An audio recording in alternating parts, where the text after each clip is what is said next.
자, 오늘은 아주 특별한 이야기로 문을 열어볼까 합니다. 오래된 문서 속에 잠들어 있는 비밀, 바로 잊혀진 무예에 대한 이야기인데요.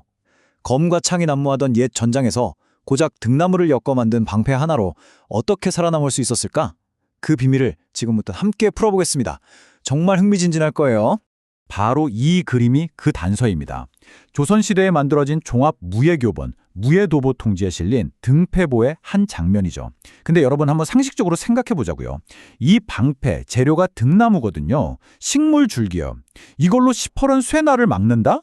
글쎄요. 솔직히 말이 안 되는 것 같지 않으세요? 그래서 우리가 첫 번째로 파헤쳐 볼 건 바로 이 상식을 깨부수는 방패, 등패 그 자체입니다. 자, 이 무에서에 실린 그림들을 한번 자세히 뜯어보죠. 왼쪽 그림은 방패의 앞모습, 뒷모습, 그리고 옆모습까지 보여주는 거의 현대의 설계도 수준이에요. 그리고 오른쪽은 병사가 실제로 방패를 들고 싸우는 모습을 그린 거고요. 명나라의 그 유명한 명자 첩계광은 이 방패를 보고 극찬을 아끼지 않았습니다. 이건 그냥 만든 게 아니라 천재적인 공학의 산물이라고요. 왜냐? 일단 굵고 오래된 아주 질긴 등나무 줄기만 골라서 만들었고요. 가운데는 일부러 볼록하게 튀어나오게 해서 칼날이 정통으로 박히는 게 아니라 스르륵 미끄러지게 만들었죠. 높은 테두리는 또 어떻고요? 날아오는 화살을 그냥 튕겨내는 게 아니라 착 감아서 옆으로 흘려버리는 역할을 했답니다. 그러면서도 무게는 가볍고 튼튼하기는 또 엄청나게 튼튼했어요.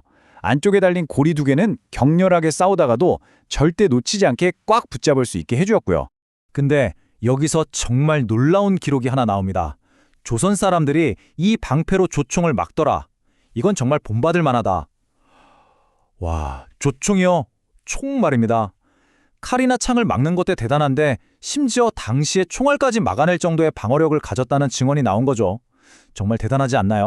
하지만 이 방패가 혼자서 모든 걸 다 한 건 아니에요. 사실 이건 하나의 완벽하게 짜인 전투 시스템, 그러니까 일종의 세트 메뉴의 핵심이었던 거죠. 이 표를 보시면 딱 감이 오실 거예요. 병사 한 명은 이 세 가지 장비를 한 세트로 갖췄습니다. 먼저 주인공인 등패. 지름이 약 1m 15cm나 돼요. 꽤 크죠? 그리고 여기에 두 개의 무기가 따라옵니다. 하나는 요도라는 짧은 칼, 다른 하나는 표창이라는 던지는 창이죠. 이 무예서에는 각 무기의 길이와 무게까지 아주 상세하게 기록되어 있습니다. 이 조합의 진짜 핵심은 바로 시너지입니다. 특히 저 요도라는 칼을 한번 보세요. 일부러 짧고 휘어지게 만들었거든요. 왜 그랬을까요? 커다란 방패 뒤에 몸을 숨기고 싸워야 하는데 칼이 너무 길고 곧으면 자기 방패에 걸리적거리잖아요. 즉, 모든 장비가 등패를 중심으로 한 효율적인 전투라는 딱 하나의 목표를 위해 완벽하게 조율되고 최적화된 겁니다. 정말 똑똑하죠? 이 시스템의 기본 전술은 그래서 아주 간단하면서도 무서웠습니다. 딱 3단계로 정리되는데요. 먼저 멀리서 표창을 휙 던져서 적의 시선을 끕니다. 적이 저게 뭐지? 하고 당황하는 바로 그 순간 등패를 앞세우고 맹렬하게 돌진해서 순식간에 거리를 좁히는 거죠. 그리고 마지막으로 안전한 방패 뒤에 숨어서 짧은 칼로 결정타를 날리는 겁니다.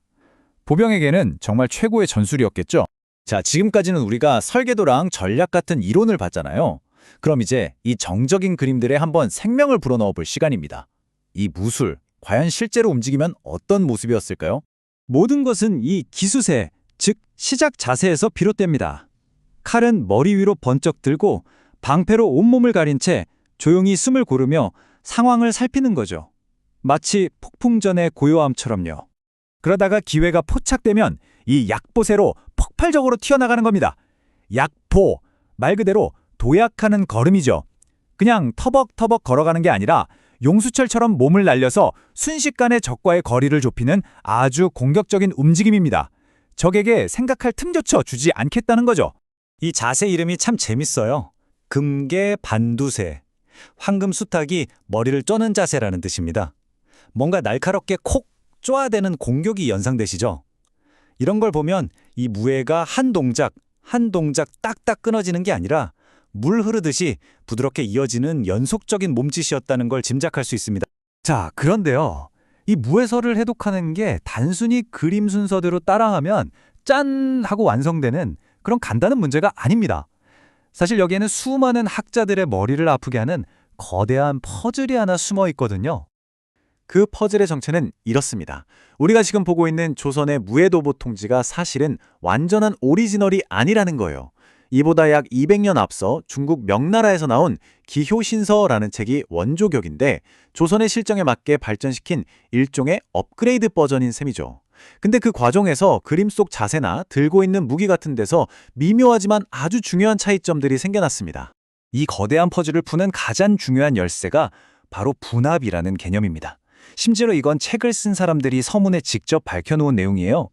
우리가 책의 지면을 아끼려고 때로는 여러 동작을 그림 하나로 합치기도 하고 때로는 하나의 긴 동작을 여러 그림으로 나누기도 했다. 분이라고요. 자, 이게 무슨 뜻일까요? 우리가 지금 보고 있는 이 그림 한 장이 실제로는 두세 개, 어쩌면 그 이상의 동작이 합쳐진 일종의 압축 파일일 수 있다는 겁니다. 이 압축을 푸는 게 바로 현대학자들의 과제인 거죠. 그렇다면 이런 생각이 드실 수 있어요. 그렇게 복잡한 퍼즐을 맞춰가면서까지 옛날 싸움 기술을 알아내는 게 지금 우리한테 그렇게 중요한가? 그냥 오래된 무술 하나 복원하는 것, 그 이상의 의미가 있을까요? 네, 물론입니다. 핵심은 바로 이거예요. 이 무예를 재구성하는 건 단순히 옛 기술을 흉내내는 게 아닙니다. 이건 수백 년 전 치열한 전장에서 살아남기 위해 몸부림쳤던 병사들의 움직임, 그들의 생각, 그들의 호흡과 직접 연결되는 경험이에요. 책 속의 글자로만 박제되어 있던 역사가 우리의 몸을 통해 되살아나는 살아있는 신체의 언어인 셈이죠. 잊혀진 무예 등 백보의 이야기는 우리에게 이런 질문을 던지는 것 같습니다. 우리가 아직 발견하지 못한 또 다른 지식과 이야기들이 얼마나 많이 오래된 책장 어딘가에서 누군가가 자신을 해독해주기만을 애타게 기다리고 있을까요?